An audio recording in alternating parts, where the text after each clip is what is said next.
여러분 오전에 우리가 말씀을 같이 살펴봤습니다. 오전에 여러분 우리 말씀을 우리가 살펴봤는데 오전에 여러분 설교가 뭔지 내용 아시겠어요? 할렐루야 감사해요. 우리 같이 한번 그림 하나 보겠습니다. 부활하신 주님의 손과 옆구리가 제목이었습니다. 그래서 1번 이제 첫 번째 보시면 부활하신 주님이 우리에게 주시는 것은 무엇입니까? 첫 번째 뭐라고 했습니까? 부활하셔서 우리에게 평강을 주신다고 했습니다. 두 번째는 뭡니까? 사명을 주시고, 세 번째는 뭘 주십니까? 성령을 주시고. 끝났나요? 확신을 주시고. 여러분 의심하는 도마에게 어떻게 했어요? 손과 발을 보여주시면서 확신을 주셨고, 또 거기 있는 제자들이 도마가 막 도발을 만나기 전에 예수님께서 손과 발을 보여주셨어요. 못 잡는 손과 발을 보여주셨어요. 확신을 주셨어요. 그리고 의심하니까, 영으로 의심하니까 몸이 부활하셨거든요.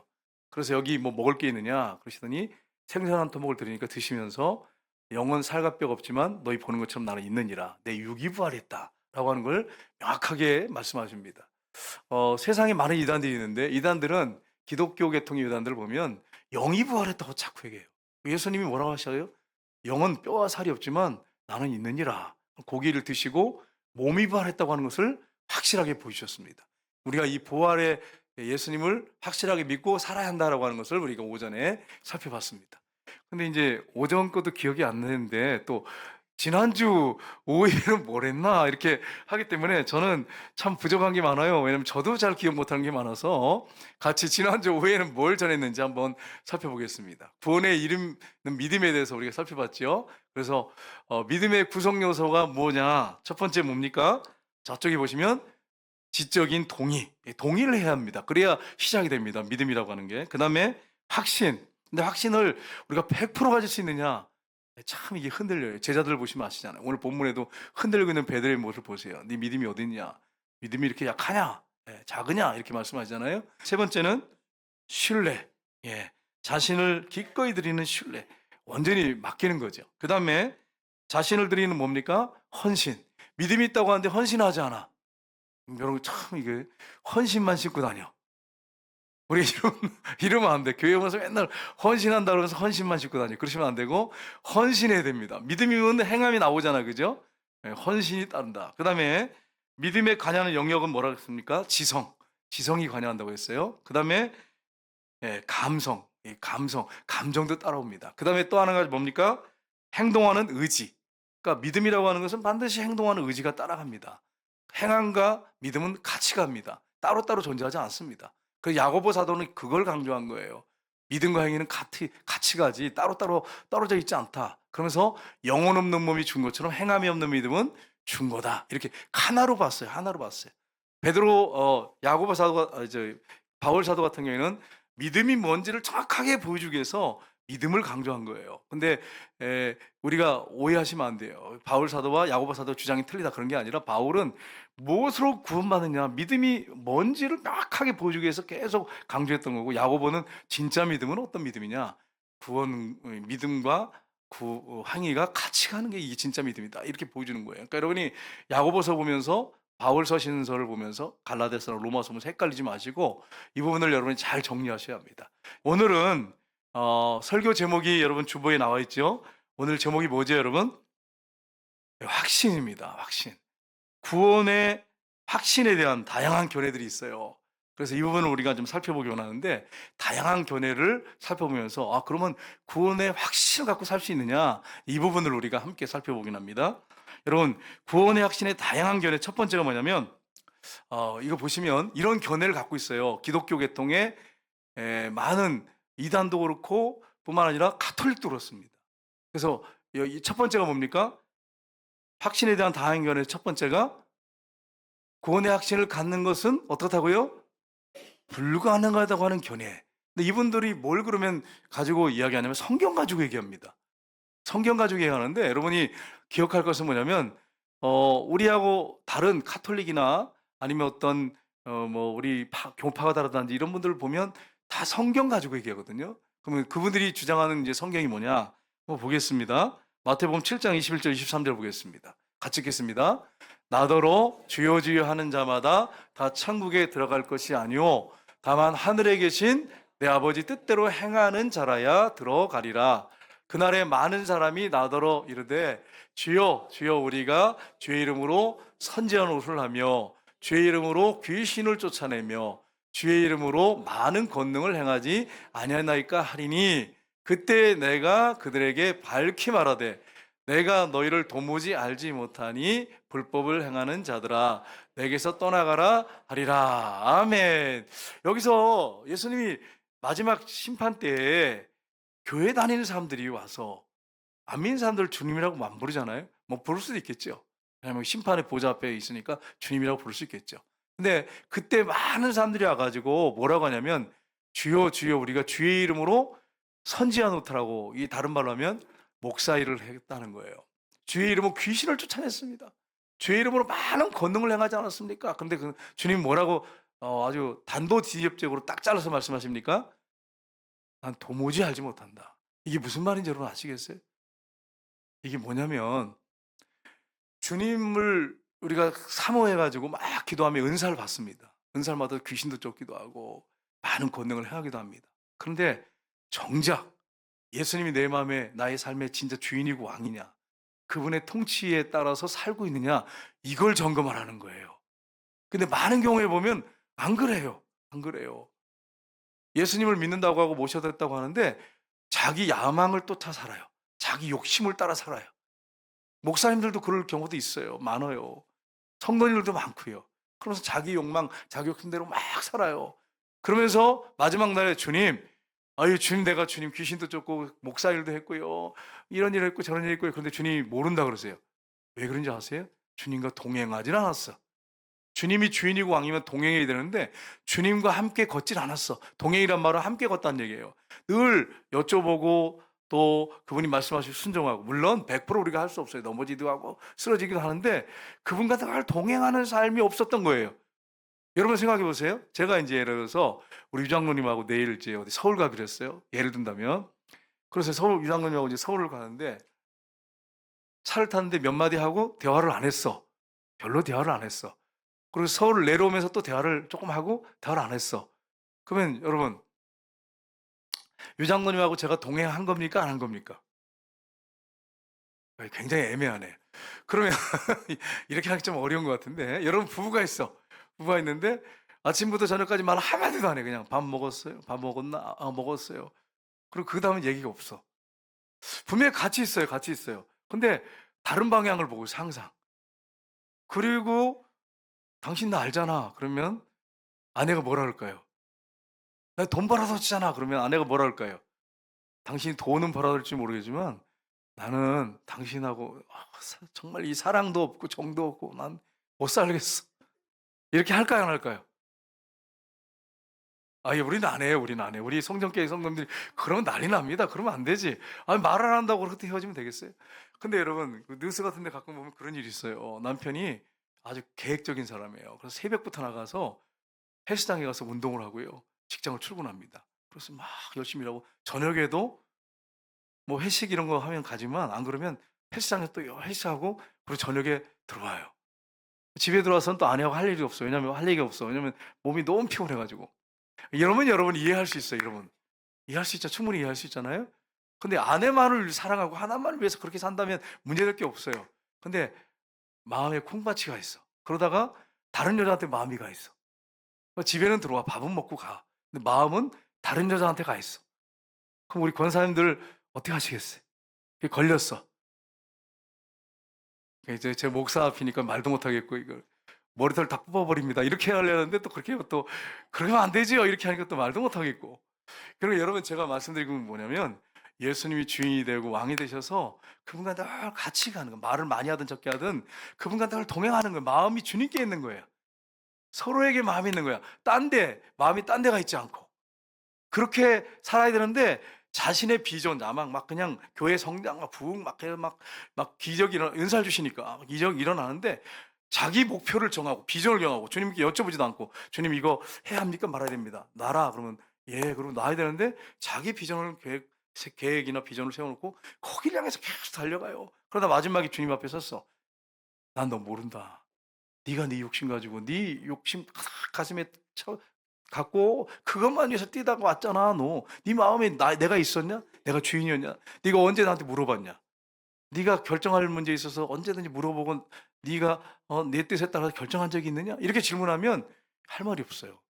여러분 정말 주님이 주인이라면 그분에게 통치에 순종하고 그분의 뜻에 순종하고 따라야 합니다. 우리 종교 생활하는 거 아니에요, 여러분. 여러분 제가 말씀드렸잖아요.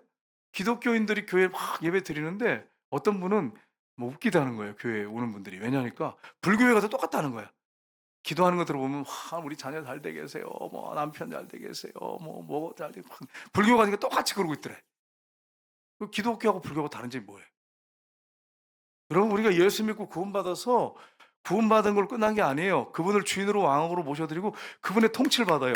근데 다른 종교인들이 그렇게 합니까? 생활 속에서 나는 지금 어 부처님과 지금 동행하고 있습니다. 다 그분과 대화하고 그분의 통치를 받고 있습니다. 그런 분 들어보셨어요? 한 번이라도? 한 명도 나 들어본 적이 없어요. 그냥 가서 빌기만 하는 거예요. 복만 기복만 하는 거죠. 근데 교회도 똑같이 그렇게 신앙생활하는 분 있어요. 우리 그런 신앙생활하는 거 아니에요, 여러분.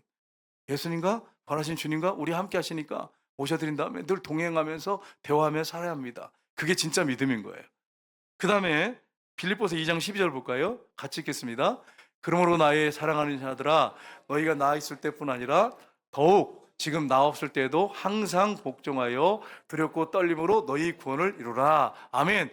두렵고 떨림으로 구원을 이루라 이런 말씀이 있잖아요. 그러니까 이 카톨릭 사람들은 구원의 확신을 갖는다고 하는 건 이단의 선거다 이렇게 얘기합니다. 카톨릭에서는 구원의 확신 가질 수 없다 그럽니다. 그다음에 칼바르트라고 하는 신학자가 있는데 교수인데 이분은 정말로 구원을 확신할 수 있는 것은 아무것도 없다 이렇게 얘기했어요. 구원 확신할 수 없다 이렇게 얘기했습니다. 여러분 이게 성경적일까요 아닐까요? 아닙니다. 그래서 여러분 수녀님이나 신부님한테 뭐 40년 50년 신부 했다든지 수녀했다든지 그러면 일단 물어보세요. 구원의 확신을 갖고 계십니다. 물어보세요 한번. 한 명도 없습니다. 저도 한번 슬쩍 물어봤거든요. 없어요. 제가 어떤 분한테 그래서 미션을 줬어요. 카톨릭 재단에서 일하는 분한테 수녀님 거기서 일하신 분한테 물어보라 구원의 확신 있는지. 수십 년간을 거기서 수고하셨는데 수녀님 구원의 확신을 가지고 계세요? 그랬더니 그걸 어떻게 합니까? 모릅니다. 이러더라는 거예요. 여러분 주변에 혹시 신부님이나 수녀님이 계시거든 한번 물어보세요. 연세 드신 신부님이나 수녀한테 물어보세요. 진짜 구원의 확신 없습니다. 이게 정말 성경적이냐 하는 거예요. 두 번째는 뭐냐? 두 번째는 구원의 확신을 가질 수 있다는 견해입니다. 이게 믿음의 본질이다. 이게 종교개혁자들 칼빈이나 누터나 우리 종교개혁자들이 하는 주장입니다. 로마서 8장 38절 39절 한번 볼까요? 같이 읽겠습니다. 내가 확신하노니 사망이나 생명이나 천사들이나 권세들이나 현재일이나 장래일이나 능력이나 높음이나 깊음이나 다른 어떤 피조물이라도 우리를 우리 주 그리스도 예수 안에 있는 하나님의 사랑에서 끊을 수 없으리라. 아멘. 우리가 예수님을 모셔드리면 하나님의 사랑에서 그 사랑을 끊을 수 있다 그랬습니까? 없다 그랬습니까? 없다는 거예요. 예수님을 내 마음에 모셔드리고 그분을 모셔드리고 살면 주님을 사랑하면 우리가 넘어지기도 하고 실패도 하지만 그 사랑에서 끊을 수 있는 것은 아무것도 없다. 어떤 피조물이라도 끊을 수 없다. 사단도 끊을 수 없다. 세상의 그 어떤 권력도 천사도 끊을 수 없다. 이게 우리의 구원이다. 이렇게 바울 사도가 명확하게 얘기합니다. 요한복음 5장 24절 예수님이 뭐라고 말씀하셨는지 한번 볼까요? 예수님이 말씀하셨죠? 같이 읽겠습니다. 내가 진실로 너에게 이르노니 내 말을 듣고 또 나 보내신 이를 믿는 자는 영생을 얻었고 심판에 이르지 아니하나니 사망에서 생명으로 옮겼느니라. 아멘. 여기 이 단어를 보시면 믿는 자는 현재입니다. 근데 옮겼다고 하는 건 믿는 순간부터 과거형으로 되어 있어요. 이미 사망에서 생명으로 옮겨진 사람이다. 이렇게 확실하게 말합니다. 예수님 말씀하셨어요. 그렇게 확실하게. 그 다음에 한번 볼까요? 요한복음 10장 28절 보겠습니다. 같이 읽겠습니다. 내가 그들에게 영생을 주노니 영원히 멸망하지 아니할 터이요 또 그들을 내 손에서 빼앗을 자가 없느니라. 아멘. 예수님의 손에서 빼앗을 자가 있습니까? 없습니까? 없다고 분명히 말씀했어요. 그러니까 예수님을 진짜 주인으로 왕으로 모셔드린 사람은 빼앗을 수 없대. 그래서 칼빈 뭐라고 합니까? 칼빈은 지난번에 살펴봤죠. 칼빈의 5대 교리 한번 볼까요? 예, 칼빈의 5대 교리 한번 보겠습니다. 보시면 이 개혁주의 5대 교리 칼빈의 깔뱅이라고도 하는데 프랑스 말로 칼빈이라고도 합니다. 1번 보시면 전적 타락. 인간이 아담하가 타락한 다음에 인간의 노력이나 애씀이나 방법으로는 구원받을 수 있는 길이 없다. 스스로 구원할 능력이 없다. 여러분은 만약에 하나님이 안 부르셨으면, 은혜를, 성령을 통해서 은혜 부어주시지 않았다면 여러분 구원 여러분 노력으로 받을 수 있습니까? 없습니까? 없어요. 저는 아무리 생각해봐도 없어요. 두 번째는 뭡니까? 무조건적인 선택입니다. 구원은 인간의 공로가 아닌 하나님의 전적인 은혜로 선택하셨어요. 하나님이 사랑하셔서 선택하신 거예요. 그 다음에 제한적인 속죄는 뭐냐면, 선택한 사람들에게 십자가에 죽으시고 부활하신 그 대속의 그 은혜가 그 사람에게 주어진다는 거예요. 제한적으로 그게 속죄가 이루어진다는, 구원을 받게 한다는 거예요. 그러니까 불강력적인 은혜는 뭐냐면, 때가 됐을 때, 그게 모태신앙이든 뭐 중학교 고등학교든 뭐 아니면 노년이든, 하나님께서 어느 때 성령을 통해서 믿을 수 있는 마음을 강하게 주신다는 거예요. 그래서 믿게 하신다는 거예요. 그 다음에 성도의 견인 뭐냐면, 천국 갈 때까지 내버려 두시면 우리 못 갑니다. 저도 목사지만 하나님이 끊임없이 매일같이 은혜를 보여주지 않으면 그냥 너 네 알아서 구원 받아봐 이렇게 했으면 저는 천국 못 갑니다. 왜냐하면 내 안에 죄성이 계속 올라오기 때문에, 사단이 유혹하고 얼마나 미혹한지 몰라요. 그래서 저는 천국까지 갈 수 없어요. 하나님의 은혜, 성도의 견인 계속해서 붙잡아 주시는 은혜가 있지 않으면 못 갑니다. 이게 칼빈의 5대 교리입니다. 이 성경에서 나온 거예요. 칼빈의 생각이 아니고, 사상이 아니고, 창세기부터 계시록까지 많은 원어를 연구하고 성경을 연구한 결과물을 여기 발표한 것입니다. 이게 칼빈의 5대 교리입니다. 여러분, 이건 성경에서 나온 거예요. 저도 한번 생각해 봤어요. 제가 구원받을 만한 자격이 하나라도 있을까? 하나도 없는 거예요. 하나도 없는 거예요. 여러분 어떠세요? 여러분이 천국 들어갈 만한 자격이 하나라도 있습니까? 그 하나라도 있으면 한번 말씀해 보세요. 여러분과 저 구원받을 만한, 천국 갈 만한 그런 어떤 내놓는 조건이 한 가지도 없어. 한 가지 없어요. 근데 하나님이 사랑하셔서 그냥 선택하셔가지고 우리를 때가 돼서 성령을 통해서 막 역사하셔서 믿게 하셔서 감동 주셔가지고, 그래가지고 믿고 지금까지 온 거예요. 이 사실 여러분 믿으시기를 주님으로 축복합니다. 그래서 우리가 구원 교리를 분명히 해야 되죠. 다음 한번 볼까요?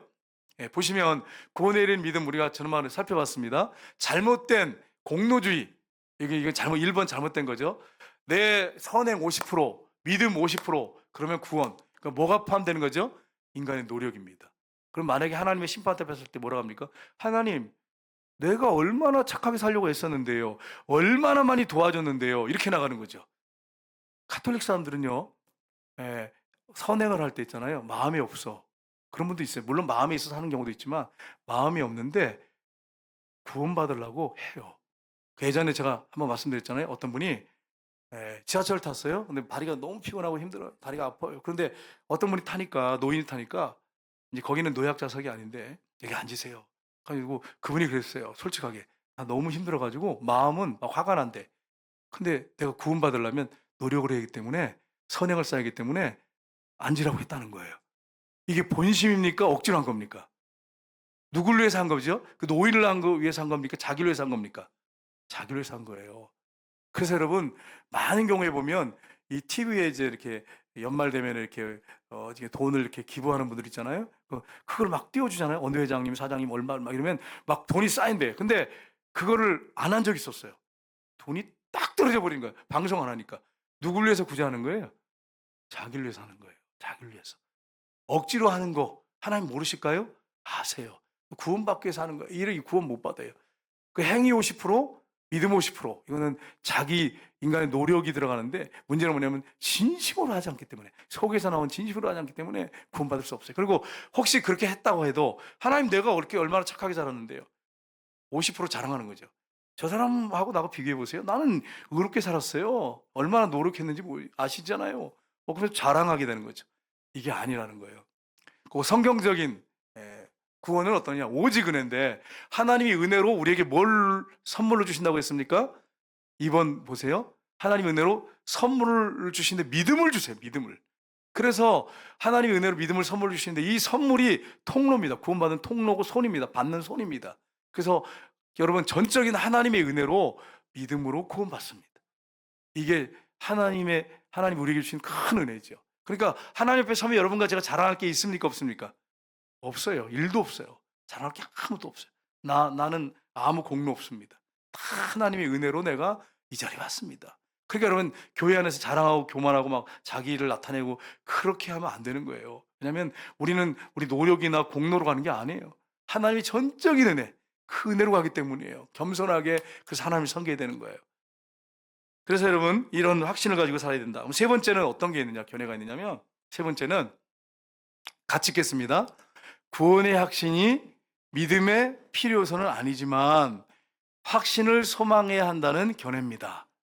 이게 지금 웨스트민스터 신앙 고백서에 보면, 교리에 보면 이게 나오는데, 그러면 구원의 그 믿음을 갖고 그러면 100% 확신 가지고 늘 그렇게 살아갈 수 있느냐, 그래서 구원받는 거냐라고 했을 때, 여러분 그렇습니까, 여러분?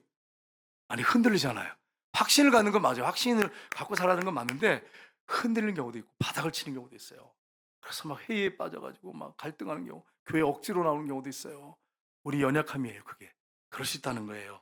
웨스트민스터 신앙 고백서에 보면은 구원의 확신이 믿음의 필수 요소는 아니지만 확신을 소망해야 한다. 그런 믿음 가지고 살아야 한다라고 하는 걸 말합니다. 요한일서 5장 13절 한번 볼까요? 같이 읽겠습니다. 내가 하나님의 아들의 이름을 믿는 너에게 이것을 쓰는 것은 너희로 하여금 너에게 영생이 있음을 알게 하려 함이라. 아멘. 이게 쓰는, 이 요한 사도가 쓰는데 믿는 사람한테 쓰는 겁니까? 믿지 않은 사람한테 쓰는 겁니까? 믿는 사람한테 쓰는 거예요. 안 믿는 사람한테 써봤자 의미 없잖아요. 근데 믿는 자들에게 뭐라고 합니까? 너희에게 영생이 있음을 알게 하려 함이라. 확신 가운데 가라. 흔들린 사람도 있다는 거예요. 확신 가운데 가라. 이렇게 말씀하고 있는 거예요. 그래서 여러분, 우리가 흔들릴 수 있거든요. 연약해서 흔들릴 수 있지만 그렇다고 구원 못 받는 건 아니에요. 하나님의 자녀가 됐어요. 예수님을 모셔드렸어요. 그런데도 인간이기 때문에 어떨 때 흔들릴 때가 있어요. 확신이 흔들릴 때가 있어요. 그래서 막 의심이 생기기도 하고, 오늘 본문에 나오잖아요. 베드로 보세요.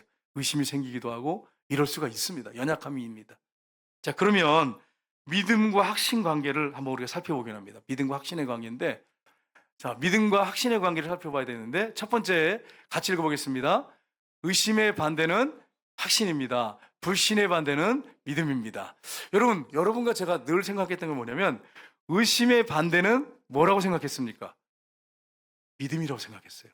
저도 그렇게 생각했어요. 의심의 반대는 믿음이라고 생각했어요. 근데 성경을 자세히 보시면 알겠지만, 의심의 반대는 믿음이 아니라 뭡니까? 확신입니다. 불신의 반대는 뭡니까? 믿음입니다. 오늘 본문이 그걸 잘 보여주고 있어요. 오늘 본문에 보시면 내용이 어떤 내용입니까? 베드로가 제자들과 함께 이제 배를 타고 이제 가죠.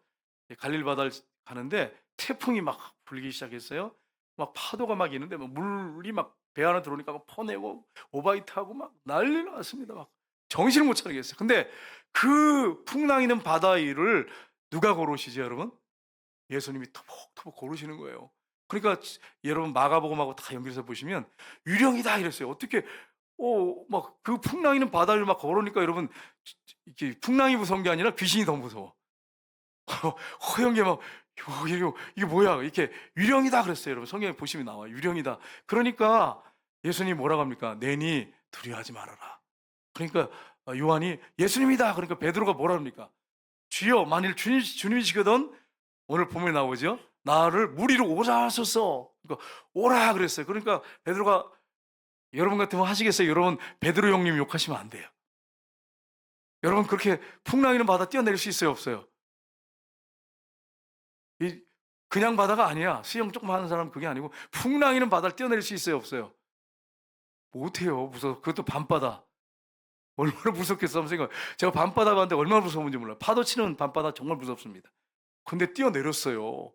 우리 그 베드로 형님은 범사의 뜨거운 체질이에요. 굉장히 적극적이고 그냥 바로바로 행하는 스타일이어가지고 앞뒤 돌아볼 것도 없어. 그냥 바로 그냥 딱 필요 오면 그냥 바로 하는 형님이에요. 그래서 하나님이 귀하게 쓰신 것 같아.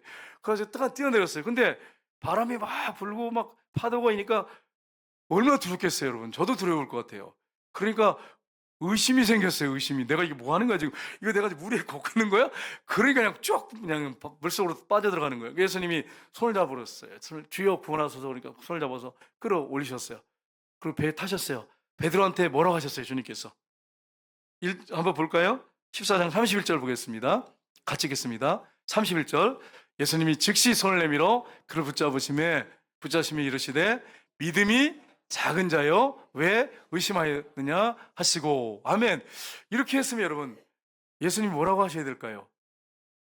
믿음 없는 야 너 믿음이 없네 너 어떻게 너 믿음은 제로냐 이렇게 하시지 않았어요. 뭐라고 하셨어요? 믿음이 작은 자요.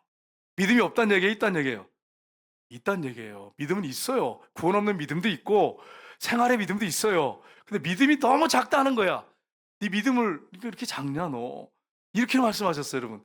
그러니까 이게 베드로 형님만 생각하시면서 웃으면서 그래 베드로 형님은 그렇지 그렇게 생각하시면 안 돼. 우리도 그렇잖아, 우리도 할렐루야 그러고 막 감사합니다 하나님 그러다가 갑자기 가정에 어떤 큰 우한 풍파가 딱 생기면 여러분 어떻게 하세요? 주여 어디 계시나이까? 하나님 살아계십니까? 정말 하나님 살아계시면 왜 이런 일이 나한테 발생합니까? 이렇게 하세요 안 하세요? 왜 그동안은 잘 들으시다가 왜 이 얘기할 때 속 들어가셨어요?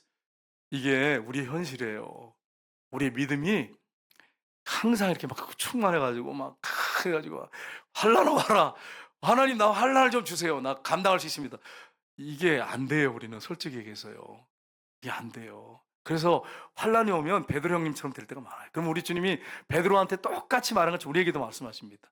왜 의심하였느냐? 믿음이 작은 자야.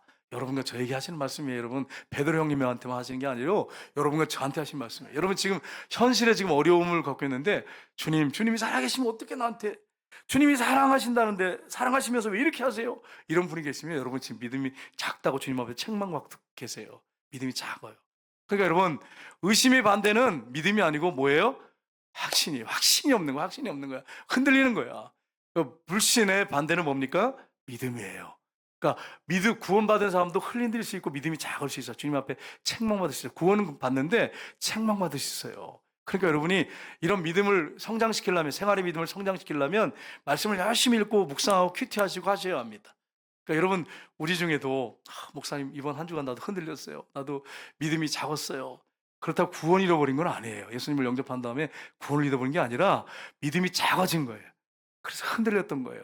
여러분 작은 믿음 갖지 마시기를 주님으로 축복합니다. 큰 믿음을 가지셔야 돼요. 저와 여러분이. 그래서 여러분 마태복음에 보시면 또 한 사건이 있죠. 8장에 보면 제자들이 예수님과 함께 가는데 예수님이 보물에 주무시는 거예요. 풍랑이 막 일어났어요. 막 그러니까 제자들이 예수님께 뭐라고 하냐면 주여 우리가 죽게 된 것을 예수님이 탄 배가 뒤집어질 수 있습니까 없습니까? 제자들이 죽을 수 있습니까 없습니까? 없잖아요. 우리가 죽게 된 것을 왜 안 돌아보십니까? 이러니까 예수님이 일어나셔서 바람과 바다를 잔잔케 하셨어요. 그 다음 뭐라고 하십니까? 제자들, 이제 베드로한테 한 게 아니라 제자들 전체한테 말씀하셨어요. 뭐라고 했습니까? 8장 26절을 볼까요? 예수께서 이르시되 어찌하여 무서워하느냐? 믿음이 작은 자들아 하시고 곧 일어나사 바람과 바다를 꾸짖으시니 아주 잔잔하게 되거늘. 베드로만 책망받은 게 아니고 모든 제자도 책망받았어요. 믿음이 작은 자들아. 믿음이 이렇게 작냐? 버린 자들이 아니에요. 예? 구원은 받지만 믿음이 작다는 거예요. 여러분과 저희도 마찬가지. 믿음이 구원 얻는 믿음은 있거나 없거나입니다. 제가 말씀드렸죠. 근데 생활의 믿음은 크거나 작거나 이게 있어요. 그래서 믿음이 고공행진할 때도 있지만 어떨 때는 믿음이 바닥을 치는 경우가 있어요. 근데 어떤 분들 보면 이 기복이 심한 사람이 있어요. 믿음이 기복이 심한 사람. 왜 그럴까요, 여러분? 믿음이 기복이 심한 이유가 뭘까요, 여러분? 예? 왜 그럴까요? 여러분 우리가 말씀을 읽고 묵상하고 주님과 동행하는 삶을 살면 점점 믿음이 올라가거든요. 떨어지기도 하고 막 하는데 어느 정도 올라가면 정말 흔들리지 않은 견고한 믿음 같습니다. 근데 이렇게 동행하지 않으면 기복이 심해요. 이게 기복이 심해. 내 믿음이 이렇게 기복이 심할까? 이렇게 좀 하는 분들은 한번 돌아보셔야 돼요.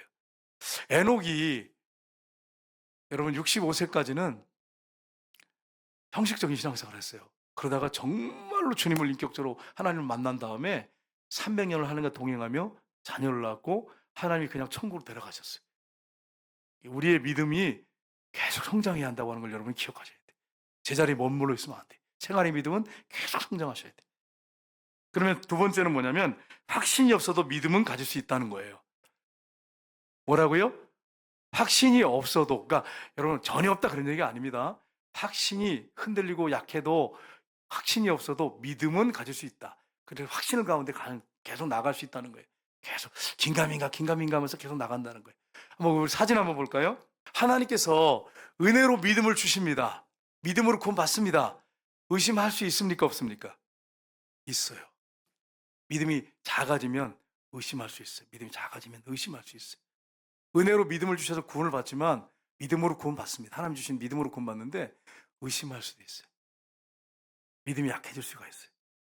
구원의 확신에 대한 믿음이 아니라 제가 말씀드린 생활의 믿음이에요. 근데 생활의 믿음이 약해지잖아요. 그러면 구원의 믿음도 흔들릴 때가 있어요. 구원을 잃어버리진 않지만 구원의 믿음마저도 흔들릴 때가 있어요. 의심하게 되면 그럴 수 있어요. 그러니까 여러분, 우리가 견고한 믿음을 가지고 흔들리지 않는 믿음 가지고 살아야 합니다.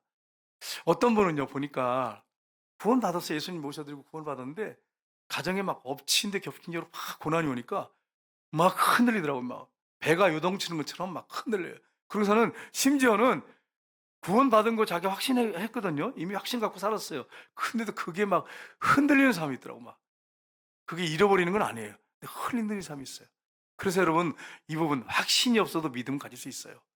자, 그 다음에 우리가 9절 한번 볼까요? 베드로 한번 보겠습니다. 베드로후서 1장 10절 같이 읽겠습니다. 그러므로 형제들아, 더욱 힘써 너희 부르심과 택하심을 굳게 하라. 너희가 이것을 행한즉 언제든지 실족하지 아니하리라. 그러니까 하나님 우리를 부르시고 택하셨어요. 이 믿음을 갖고 있다면 굳게 서라. 굳게 흔들리지 말아라. 이렇게 너희가 나가야 한다. 그래야 실족하지 않는 자. 이렇게 말씀하고 있습니다. 요한일서 5장 13절 한번 볼까요? 같이 읽겠습니다. 내가 하나님의 아들의 이름을 믿는 너희에게 이것을 쓰는 것은 너희로 하여금 너희에게 영생이 있음을 알게 하려 함이라. 아멘. 흔들리는 믿음이 약한 사람들에게 하신 말씀이에요. 성령의 감동으로 요한서가 쓴 것입니다. 너희에게 영생이 있어. 흔들리지 마라. 라고 하는 것을 명확하게 말하고 있습니다. 자, 그러면 이제 세 번째 마지막으로 객관적인 확신과 주관적인 확신이 있습니다. 자, 여기 보세요. 객관적인 확신 밑에는 뭐가 있죠, 여러분? 성경이 있습니다. 성경이 앞선 객관적인 거죠. 우리가 이 성경을 늘 보지만 이게 하나님이 우리에게 주시는 거죠. 이게 객관적인 약속이죠. 약속이 이건 객관적인 확신입니다. 그래서 이 말씀을 날마다 읽고 묵상하면 여러분 믿음이 성장할 수밖에 없어요. 성경을 늘 보는데 믿음이 성장하지 않는다? 그건 내가 소설로 읽든지 아니면 그냥 대충 형식적으로 읽든지 그 둘 중에 하나예요. 여러분, 우리가 정말로 성령님의 도움을 받고 성경을 읽고 묵상하면 믿음이 성장합니다. 객관적인 확신. 두 번째는 옆에 보세요. 주관적인 확신. 이게 뭐냐? 성령이 내 안에서 내가 하나님의 자녀인 것을 증거하십니다. 이 두 가지 기둥을 여러분 잊지 마세요. 뭘 잊지 말라고요?